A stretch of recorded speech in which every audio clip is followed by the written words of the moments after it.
Have you ever seen a place that looks like it's been lifted straight out of a history book? Well, that's Rye, in East Sussex. It sits on a hill, looking, well, perfect.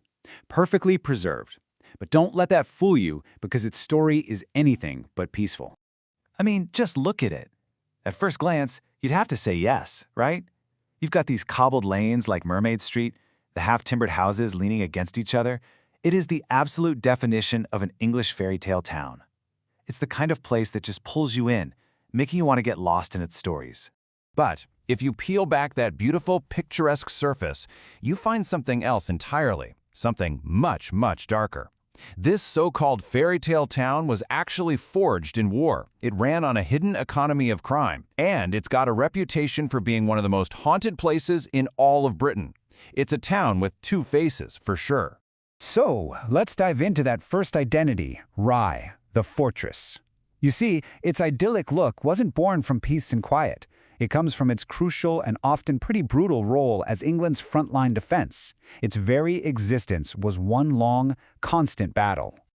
Back in 1336, Rye became a full member of the Cinque Ports. Now, this was a huge deal. It basically meant Rye was part of this elite club of towns that provided the king with ships and sailors before there was a real royal navy. So, to the English, they were heroes, the wooden walls of England. But to the French, they were basically pirates. This status gave Rye incredible power and wealth, but it also painted a massive target on its back. So you can see right away, Rye's entire early identity was shaped by conflict. One minute it's a strategic prize for the king, the next it's a walled fortress under constant threat.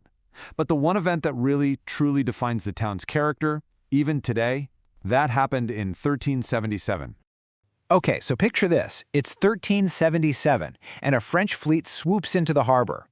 The town was mostly built of wood back then, and the French raiders torched everything. They looted anything of value they could find, and they even stole the massive bronze church bells from St. Mary's. It was an act of total destruction meant to literally wipe Rye off the map. But what happened next? This is the amazing part. The men of Rye didn't just give up. Oh no. The very next year, they and the men from nearby Winchelsea got in their ships, sailed over to Normandy, and launched their own daring raid.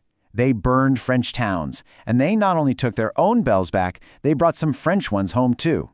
It's this incredible act of defiance that really became the cornerstone of Rye's identity. All right, so after rebuilding the town walls, Rye's next chapter begins.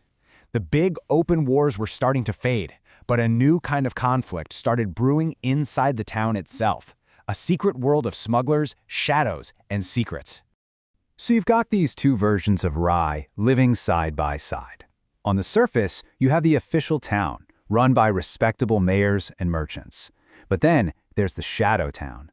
Beneath the cobblestones, in the cellars and the hidden tunnels, smugglers were running a massive illegal operation.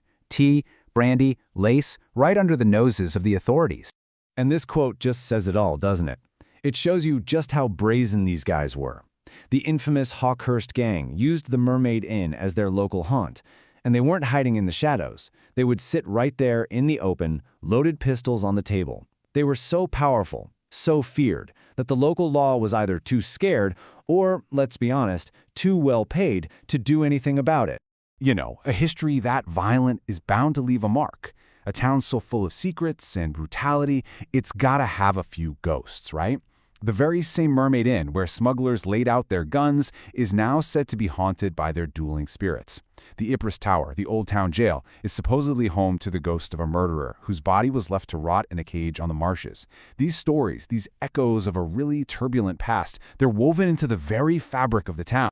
So we've had Rye the Fortress and Rye the Secret City of Smugglers.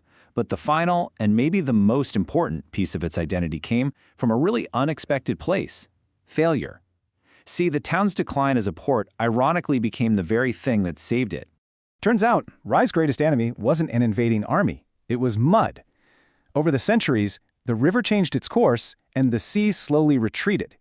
The deep harbor that had given Rye all its power and wealth just filled up with silt, leaving the town stranded almost 2 miles inland. For its economy, this was a catastrophe. And you can see the incredible results of that right here. Legitimate trade just fell off a cliff. So what filled the gap? Yep, the illegal smuggling trade went through the roof. But now look at that third bar. Because Rye was suddenly poor, it completely missed out on the Industrial Revolution. There was no money to tear down all the old medieval and Georgian buildings, so they were just left there, basically frozen in time. And this perfectly preserved town started to attract a whole new type of person, artists and writers. Lamb House is the perfect example. It got its first taste of fame when King George I was forced to take shelter there during a storm. But its real legacy was sealed when the great novelist Henry James moved in, calling it his perfect refuge. He was followed by E.F. Benson, who made the town famous as Tilling in his novels. These literary giants became the new protectors of Rye's character, drawn in by the very atmosphere its economic failure had created.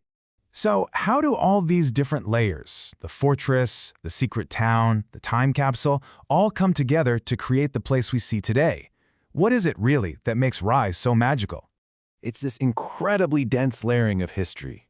You show up and you see the perfect fairy tale. But as you walk those streets, you start to feel the stories under your feet. You're walking through a fortress built to fight off invaders, a secret city run by gangsters, and, at its very core, a time capsule whose greatest disaster, losing the sea, was the very thing that saved its soul. And that kind of leaves us with one last thought to chew on. If Rye had stayed a busy, wealthy port, it would have been rebuilt again and again. Those cobbled streets, those leaning houses, they'd almost certainly be gone. So you have to wonder, was losing the sea a tragedy? Or was it the luckiest thing that ever happened to the town that time forgot?